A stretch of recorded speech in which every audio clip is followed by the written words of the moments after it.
Մոսկվայի քաղաքությամբ ինչ եղել է, փուչ է եղել։ Հիշում եք Սոչիում գնացին նախագահները վարչապետի հետ նստան, պայմանավորվեցին, 3 օր հետո նրանք նորից արձակվեցին։ Էս էր Ռուսաստանի պայմանավորվածությունը կամ մնացած պայմանավորվածությունը, նոյեմբերի 9-ի հենց պայմանավորվածությունը,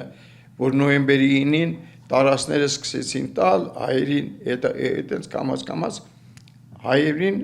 հանեցին Արցախից։ Պարոն Մելքոնյան, Բայրամովը իր հարցազրույցում հետաքրքիր դիտարկում է արել, որ այդ գործողությունները սկսելուց Արցախում նկատի ունեմ, գործողությունները սկսելուց առաջ իրենք տեղյակ են պահել ռուս խաղաղապահներին 15 րոպե առաջ, էական չէ քանի րոպե առաջ, բայց ռուս խաղաղապահները իմացել են, թե ինչ է կատարվել։ Մենք կարող ենք արժանահավատ համարել այս տեղեկությունները։ Այսինքն խաղաղապահ կողմին ասում են գնացեք մի ապահով վայր, որովհետև մենք օպերացիա ենք իրականացնելու գործողություններ։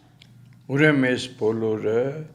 տեղի է ունեցել ռուսների գիտությամբ ու նաև մասնակցությամբ։ Երբ որ 4-5 բանը բնապահպաններ եկան Շուշին փագեցին բանարին, այդ ռուսական զորքը չէր կարում նրանց անել հրադաներ։ Կարում էր, բայց դա իրանց պլանն էր, իրանց օպերացիա Կոլցո 3-րդն էր, որպեսզի իրանք Ղարաբաղը արդեն